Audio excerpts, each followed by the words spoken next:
Es un periodo de festejo para el Vaticano. Francisco cumple 10 años al frente del pontificado, ¿no?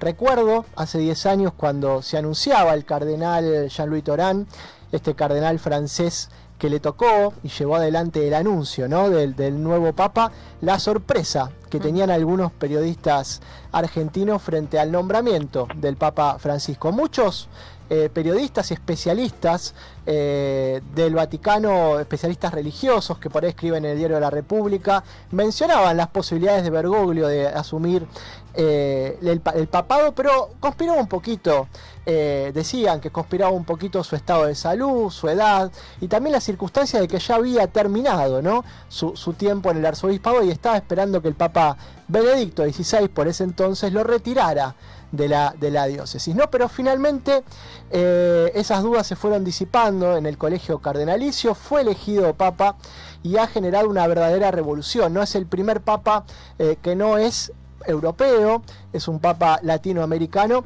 y seguramente ahora con Agustín vamos a estar hablando un poquito sobre el debe y el haber, el balance de estos 10 años de papado de Francisco al frente del Vaticano. Agustín Podestá es magíster en teología, integrante de la Sociedad Argentina de Teología, lleva adelante una página que les recomendamos, una cuenta que se llama Hablemos de Teología, donde ustedes pueden enterarse y zambullirse en cuestiones relativas a la fe, a la creencia y también poder escribirle a Agustín siempre con esta mirada original y fresca que tiene por delante, así que les sugerimos que se anoten y lo tenemos aquí en línea para hablar un poquito sobre estos 10 años de Francisco al frente del Vaticano.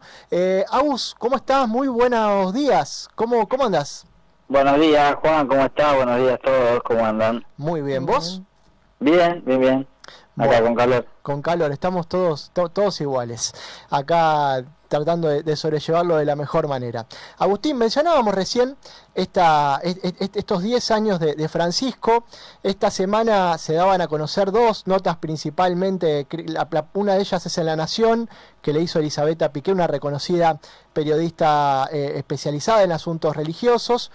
Y otra nota que le concedió Infobae, ¿no? Y que la llevó adelante el periodista Daniel Haddad, ¿no? Algo que me llamó la atención antes de por ahí meternos en la gestión propia de Francisco, me llamó mucho la atención que en la entrevista que le hace Daniel Haddad, él comenta algunas cuestiones y ventila algunas cuestiones que sucedieron dentro del colegio cardenalicio, ¿no? Algo que por lo general no estamos acostumbrados a enterarnos cómo eran las cuestiones, ¿no? Cómo algunos cardenales por ahí estaban en contra de que lo nombren papa por la cuestión de su pulmón. Él ahí hizo entrever algunas cuestiones más íntimas y personales que por ahí le conspiraron para la elección, ¿no? ¿Es normal esto? ¿Se puede contar lo que sucede dentro del colegio cardenalicio? ¿Hay alguna norma que eso lo prohíba o no? ¿Te llamó la atención esto? Más bien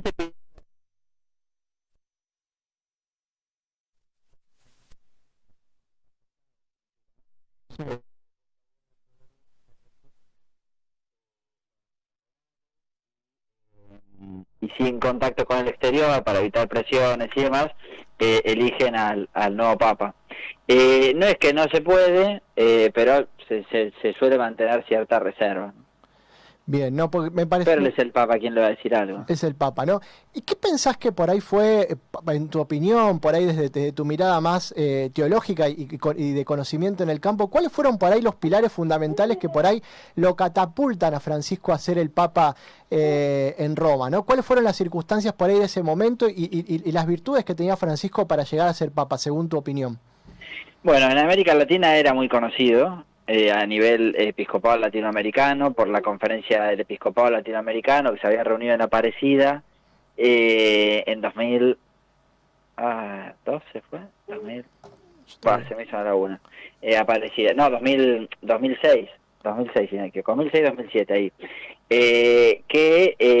Donde Francisco, Bergoglio, en ese entonces fue uno de los más importantes, digamos, de las personalidades más destacadas en llevar adelante ese encuentro, que luego llevó al documento Aparecida, pero ciertamente fue de los que más repercusión tuvo. Y según dicen, según cuentan, ¿no?, el discurso que dio en el cónclave fue como el determinante, ¿no?, que en la línea justamente Aparecida, un poco la impronta que le ha aportado Francisco al a la Iglesia viene en ese sentido, ¿no? En el carisma latinoamericano, que evidentemente era un poco lo que se necesitaba, ¿no? Una frescura que Europa ya no puede darle, ¿no? Que Europa por lo menos con Benedicto, con Juan Pablo II y con Benedicto ya demostraba que no podía darle, ¿no? De hecho, las especulaciones de que se esperara un papa europeo de nuevo tenían que ver justamente con eso, con, bueno, a ver, venimos golpeados por la renuncia de Benedicto, bueno, a ver, pongamos otro europeo que sea transitorio para resolver las cuestiones. Bueno, está bien visto desde, esa teoría está bien si lo seguimos viendo con ojos europeos, ¿no? Pero que Europa ya no podía proporcionarle a la Iglesia el aire que necesitaba, es claro, no es evidente. En ese sentido, el ciclón Francisco le vino como a abrir las puertas de vuelta, ¿no? Como a cambiar un poco el aire.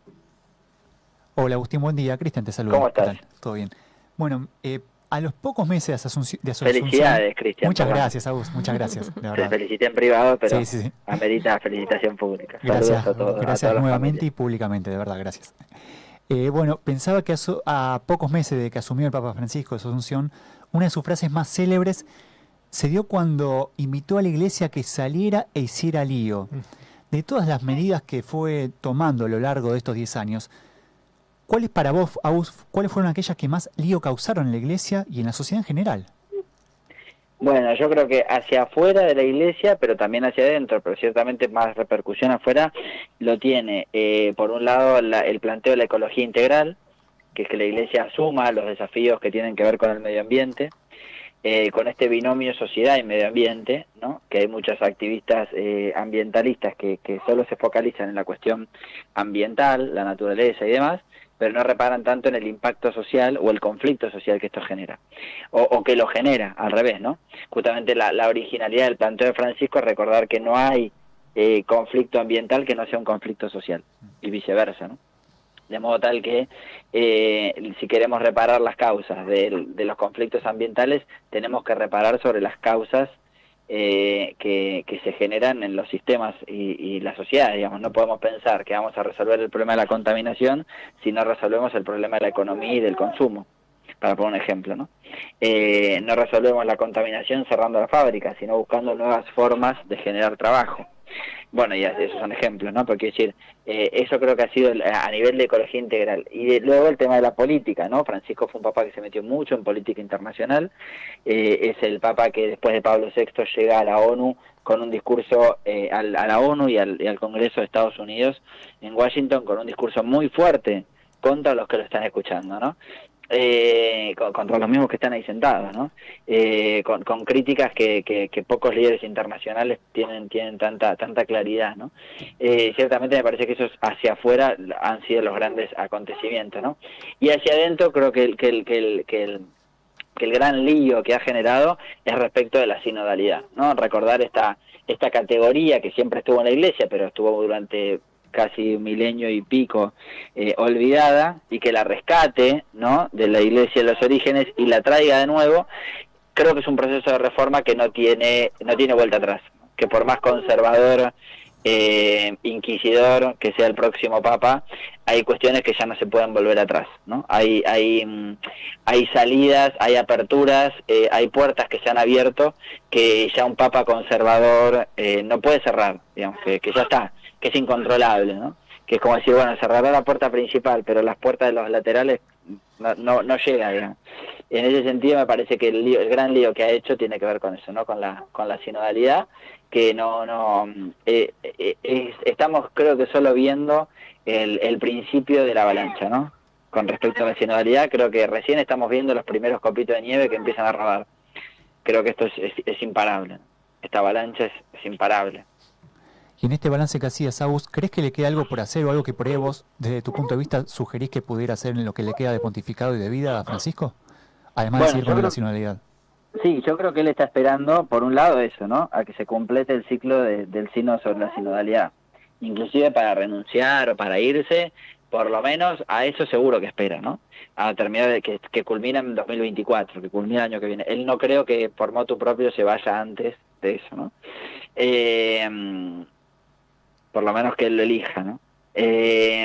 Y otras cosas que a mí tienen más que ver con lo personal, me gustaría que haga algunas reformas o que se explaye de una forma más categórica con algunas cuestiones. Pero bueno, tienen que ver con ya cuestiones personales. Yo creo que en buena medida, digamos, siendo un poco... Acá tengo a la nena que opina. Sí, la escuchamos. Se la Escuchamos escucha. a Ana, futura teóloga. Ay, Dios la libre, ¿no? Dios la libre. Que se dedique a algo mucho más útil. Creo esto, ¿no? Que si bien es cierto que hay muchas cuestiones para modificar, creo que tiene sus limitaciones y él las demuestra o las dice. Creo que él tiene muchas limitaciones que él no termina como de comprender la hondura de muchas cuestiones. Hablo, por ejemplo, de cuestiones que tienen que ver con feminismo, que tienen que ver con ordenación sacerdotal, que tiene que ver con el lugar de los laicos, de las mujeres, que él no lo termina de comprender, pero creo que por una cuestión también generacional, ¿no? Que él en su persona no termina como de comprender la hondura de ciertos planteos y por eso se mete y sale, digamos, como que no termina como de asumirlos, pero creo que igualmente al sentar las bases que ya sentó, digamos, con respecto a la sinodalidad, con respecto a algunos cambios estructurales que está haciendo a nivel Vaticano y a nivel eclesial, si él no los logra hacer, yo creo que igual son irreversibles, de vuelta a lo que decía antes, y que es cuestión de esperar uno o dos papas más, un par de decenas de años que van a darse, que esos cambios van a darse, que son indefectibles, digamos, que se den. Más allá de eso, Agus, esta semana yo leía una de las entrevistas en particular donde se ahondaba, ¿no? Él ya viene hablando de lo que es homosexualidad, que por ahí los otros papas no se animaban a hablarlo de una manera tan abierta, ¿no? Y de una manera tan profunda, porque la verdad que el tema muchas veces le es recurrente y lo habla. Ayer nos enterábamos también que empezó a hablar de los matrimonios, apoyando una postura de Benedicto XVI, que gran parte de los matrimonios son inválidos porque hay falta de fe entre los esposos, e incluso fue más allá y estuvo hablando del celibato, ¿no? Sí. Y hay gente que alrededor mía que se quedaba sorprendida de que hay la iglesia de Occidente, creo que es, o de Oriente, no me acuerdo, de Oriente, ¿no? De Oriente, hay sacerdotes casados. Él habló de que el celibato, sí, que el celibato es una prescripción temporal en Occidente, ¿no? Creo que él abre un montón de juegos y abre un montón de debates que están dando vuelta dentro de la iglesia, ¿no? Me parece. Sí, los reconoce, pero no los profundiza. O sea, él reconoce que esos debates existen, pero no los profundiza él tomando él la posta de la cuestión, ¿no? ¿Se entiende? O sea, él no termina de emitir opinión al respecto.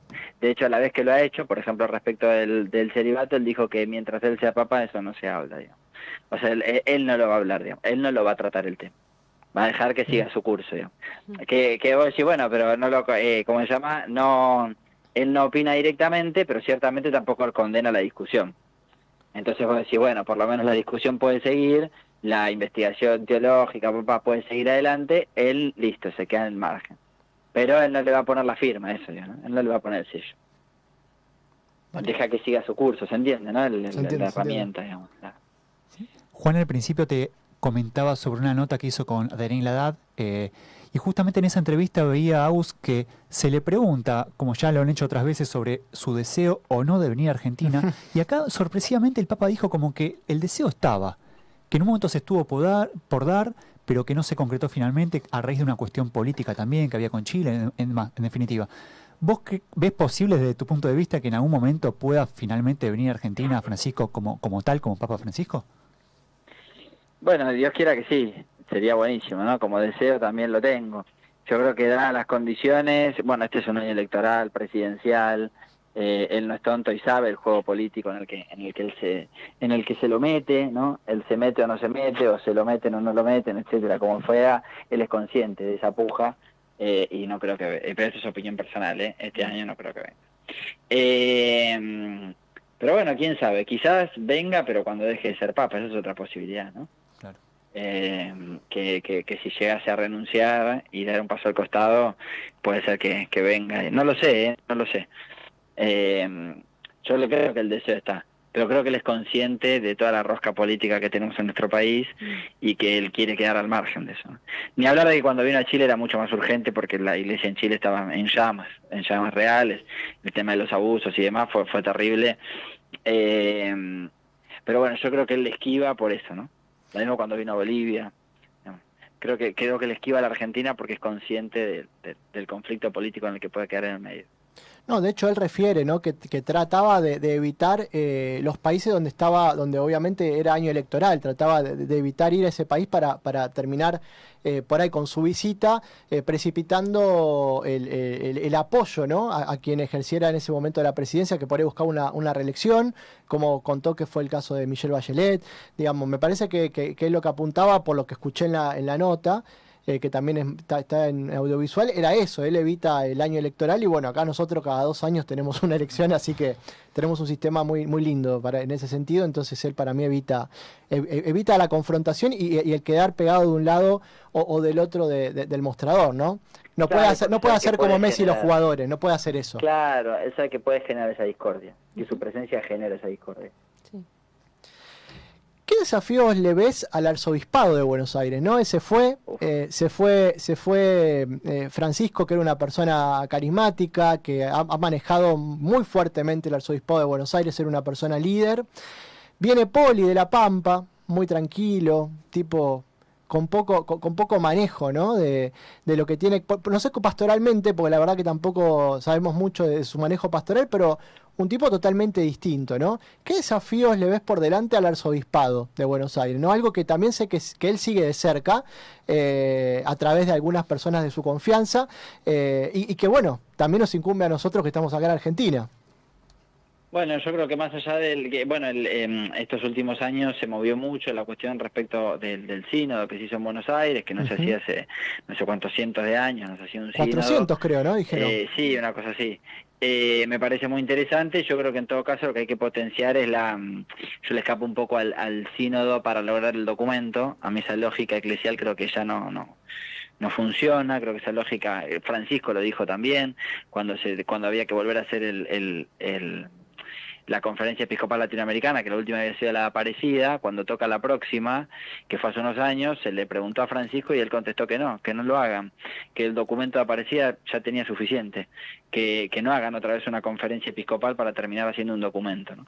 Esa lógica de reducir la sinodalidad a un sínodo para emitir un documento, yo un poco le escapo, me parece que ya está, que la Iglesia ya ha avanzado mucho en este sentido. Creo que más bien en Buenos Aires lo que hay que hacer es potenciar la sinodalidad, que es mucho más que solamente hacer sínodos. Creo que hay que reformar las estructuras, repensar las estructuras en orden a eso, a lograr más espacios de sinodalidad, de participación, de escucha, de debate, de conflicto, ¿no? Creo que un poco se evita el conflicto. Entonces, bueno, Francisco lo dice siempre, ¿no?, que el conflicto no es malo, que al contrario, el conflicto hay que asumirlo, acogerlo y superarlo. Sí. Sí, No, eso. Y por último, no te puedo dejar de preguntar esto, aunque tiene que ver con el Papa y tiene que ver también con algo de todos los días, ¿no? No sé si te hiciste eco de la noticia que la Iglesia italiana decidió suspender la figura de los padrinos y las madrinas en los bautismos y las confirmaciones por un periodo por ahora de 3 años, porque dice que ha perdido su valor original, ¿no? ¿Qué pensás y qué lectura haces de esta decisión que ha tomado la Iglesia en relación a esto, ¿no? Que es cierto que hoy en día tiene un rol más social, más protocolar, para sacarnos la foto, la selfie en el Instagram y todo eso, y después el padrino echa bomba de humo y desaparece, porque es una realidad. Salvo algunos casos. Sí, no lo había escuchado. Pero ya te lo paso. No, creo que... es algo medio folclórico, me parece también, ¿no? Por lo menos en nuestro país el valor no se lo ve solo en las ciudades, también se lo ve mucho en el interior, que esta persona que son como los padrinos, ¿no?, que asumen esta... Es cierto que cuando uno ve el sentido originario en el sacramento, y cuando estudias un poco el tema, digamos, si ves de dónde viene, que entiendo que sería lo que está diciendo la Iglesia en Italia, es cierto que no tiene nada que ver, o se parece muy poco al sentido que le damos hoy en día, ¿no?, al tema del padrino, madrina, o que se le dio siempre. Pero creo que tiene algo de folclórico también, algo de cultural, que tiene que ver con la sociedad, con la cultura, que se le da mucha importancia, ¿no?, a la figura de los padrinos. Entonces, no sé, me parece que es algo de estas cosas que uno dice, bueno, no resta, digamos, ¿no? Entonces, si no resta, bueno, nada, puede ser que hasta asume, así que si no es parte del problema, nada, dejémoslo, ¿no? Más bien parece una solución, parece algo... Yo no me opondría en principio, ¿no? Es como la novia entrando, voy a decir algo polémico, es como la novia entrando con el papá al altar en el casamiento, ¿no? Sí. Que es una pavada, que no tiene ningún sustento y que hasta es totalmente machista y retrógrado. Pero es pintoresco y a la gente le gusta y lo hace. Bueno, ¿qué vamos a andar persiguiendo? Es más, ¿cómo se llama? Los libros del rito del matrimonio eclesiásticos no lo recomiendan y recomiendan otro tipo de entradas. Por ejemplo, que entren los novios juntos, o que entren, o que ya estén en el altar directamente, o que entren con la comunidad, o que entren con el sacerdote. O sea, hay un montón de otras recomendaciones. O sea, en el libro del matrimonio eclesiástico es mucho menos machirulo que la tradición habitual. Es mucho menos machirulo. Y sin embargo, seguimos casándonos con la novia. Yo me casé así, la novia entrando con el padre, ¿no? Esa entrega del padre que custodia a la hija y la entrega al otro varón, ¿viste? Esa cosa machirula. Bueno, es folclórico, yo que sé, es cultural. Le gusta, dale para adelante, dale para adelante.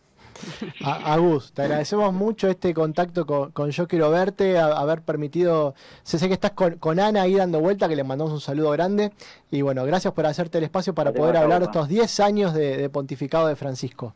Gracias. El lunes en la Universidad del Salvador, a la tarde, por favor. En la Facultad de Medicina, hay un conversatorio por los 10 años de Francisco, así que iba a salir videíto en Hablemos de Teología. ¿Cómo ingresan? ¿Se puede ver en vivo? ¿No se puede ver en vivo? Se puede ver por YouTube, sí, se puede ver por YouTube, ahí en el Instagram de Formación de la USAL está el link y demás, Bien. y si no, vengan a la Facultad de Medicina, ahí en Córdoba y en Montevideo. Los datos están en Hablemos de Teología, @Hablemos de Sí. Teología, y encuentran todo. Y en USAL Formación.